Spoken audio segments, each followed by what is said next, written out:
You ever walk into your own home and feel like you've somehow slipped into an alternate reality? Like you've crossed into a world where nothing's familiar and, worse yet, you're the intruder?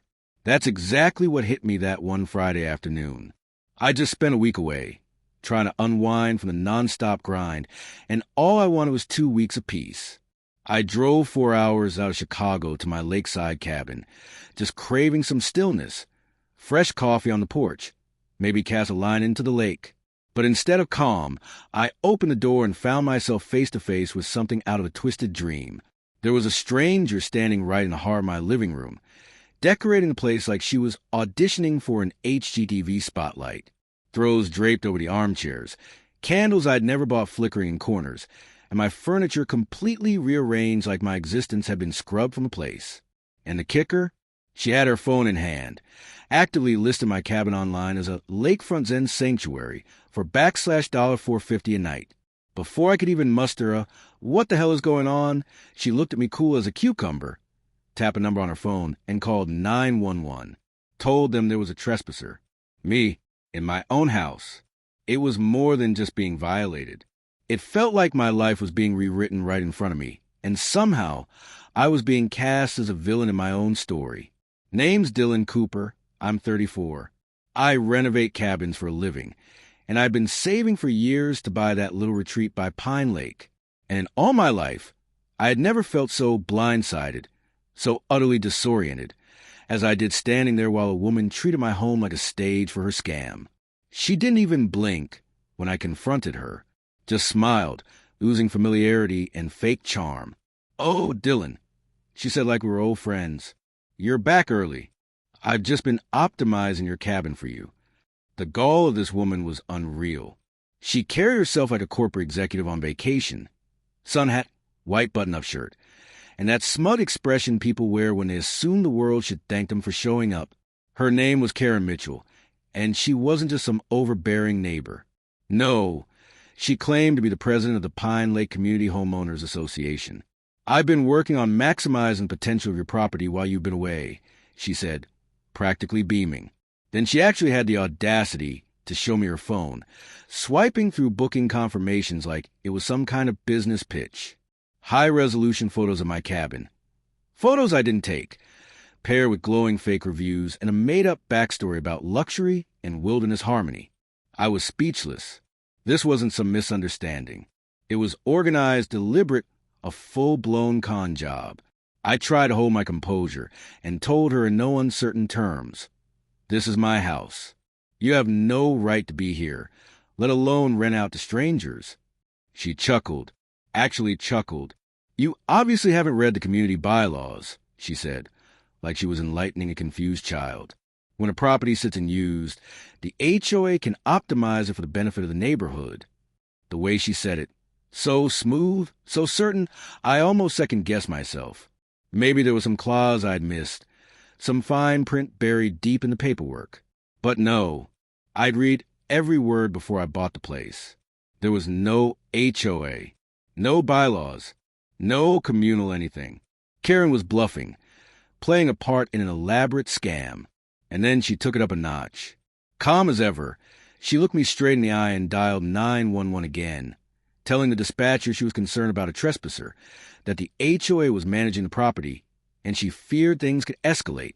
She dropped my address, her name, even spun a tale about being the one in danger. By the time Deputy Johnson arrived 15 minutes later, Karen was already in full performance mode. She had a thick folder in her hands, printed bylaws, business cards, forged documents, all looking official enough to confuse anyone. Johnson listened to her pitch, her voice steady, confident, almost rehearsed. And me? I was just some guy with a license, a set of keys, and no immediate proof. My deed and ownership documents were locked up in my bank's safety deposit box, bank that was, of course, closed for the weekend. Deputy Johnson gave me a look like he wanted to believe me, but protocol is protocol. "Dylan, I'm going to have to ask you to leave until you can prove ownership. Karen, don't make any more changes to the property." On paper, it might have seemed fair, but from my perspective, I was being booted out of my own home while a scam artist smiled from my porch like Pine Lake royalty, probably lining up her next renters before I even hit the road. As I packed a few things, she leaned toward me, voice dripping with mock concern. I hope you understand. This is for the good of the community. My skin crawled, and then she said something that stuck like a splinter. The previous owner went through the same struggle. Struggle? She acted like violating someone's property was some kind of rite of passage. That line haunted me all weekend. I holed up in a cheap motel, glued to my laptop, digging through every shred of information I could find on Karen Mitchell and her so-called Pine Lake HOA. The deeper I searched, the worse it got. There was nothing official. No HOA filings. No public records. No permits. Just websites. Fake documents. A curated appearance that could fool just about anyone not looking too closely. Sunday morning, I got a knock on my motel room door. It was Betty Walsh, tough-as-nails woman from 2 cabins down, probably mid-50s, hands like she's done real work, eyes that didn't miss much. "You're not the first person Karen's pulled this on," she said, stepping inside and shutting the door. "And if no one stops her, you won't be the last." She handed me an envelope. Inside were photos, documents, even old newspaper clippings. Karen had run the same scam in Minnesota, bought a Lakeside property, turned it into a fake resort, got shut down for environmental violations and unpaid debts. No permits, no accountability, just lies wrapped in charm. Betty even had records of another victim, a software engineer from Minneapolis. Same playbook. Karen pretended to manage his cabin, rented it out under a false narrative, and eventually made things so messy with the law that the poor guy sold it at a loss. Her team bought it cheap and flipped it. But that wasn't all. Betty showed me photos of Karen's latest project, something she was building off my dock. No permits, no inspections, just dumping construction debris into the lake, like it was a landfill. Dead fish floating near an oil-slick shoreline. The whole thing reeked of careless destruction. "That's how we got her in Minnesota," Betty said. "Environmental violations. She always pushes too far." That was the key.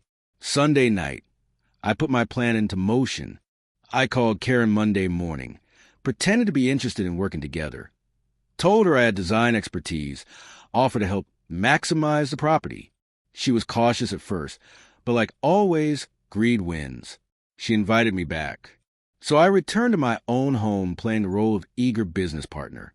While Karen gave me the grand tour, boasting about her floating deck system and rental strategy, I was quietly reactivating every one of my old security cameras. I made sure to catch it all. Construction crews working without safety gear, chemicals being dumped in the lake, Karen bragging about her forgiveness over permission philosophy. That night, I watched the footage, heart pounding.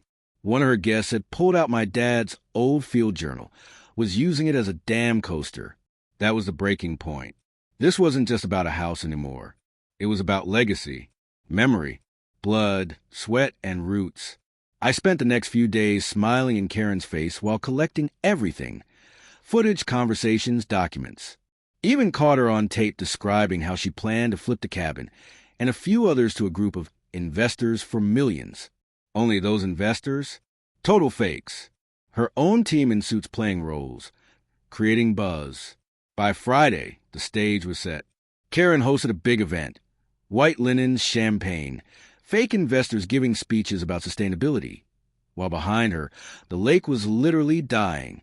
That morning, I filed a formal complaint with the Department of Natural Resources and the county sheriff's office, attaching every bit of evidence I had.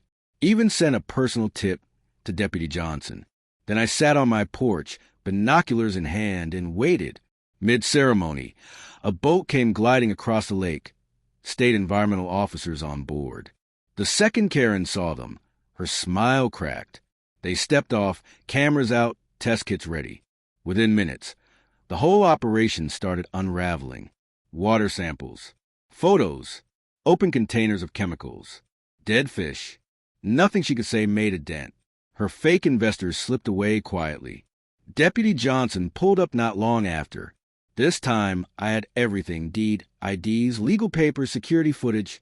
He turned to Karen, tone heavy. "Ms. Mitchell, this looks like a pattern." She tried to rope me into it, hoping I'd play along. I just looked at her and said, "You want to know what I approved? Every photo and recording that's going to put you behind bars." And that was it. She broke. The cuffs came out. They walked her down the dock she'd built illegally, yelling about how I destroyed something beautiful. I just looked at the slick water and said, "No, Karen, you did that. I just made sure the world saw it." Cleanup took weeks. The state covered most of it, thank God, but the lake slowly started healing. Karen? She was convicted of fraud, environmental crime, racketeering. 5 years in federal prison. All her assets seized. The fake HOA? Dissolved. Turns out she already had plans to move on. Take the scam to the next town. Betty found the flyers. So now, at the end of my driveway, there's a sign that reads, "Private Cabin." No HOA. No rentals. No nonsense. And me? I got my mornings back. Coffee on the porch. Afternoons in the water. Evenings swapping stories with Betty about Pine Lake. But now, I keep watch, not just for me, but for the whole community. Because here's what I know now. People like Karen count on your silence. They thrive on your hesitation. But justice doesn't always roar. Sometimes it builds quiet, steady, undeniable, until the liars and the takers have nowhere left to hide. If you've seen something like this, or even think could happen in your neighborhood, speak up. Share your story. Because protecting what you love doesn't stop when you take back what's yours. Sometimes it starts when you help others see the signs before their sanctuary becomes someone else's con.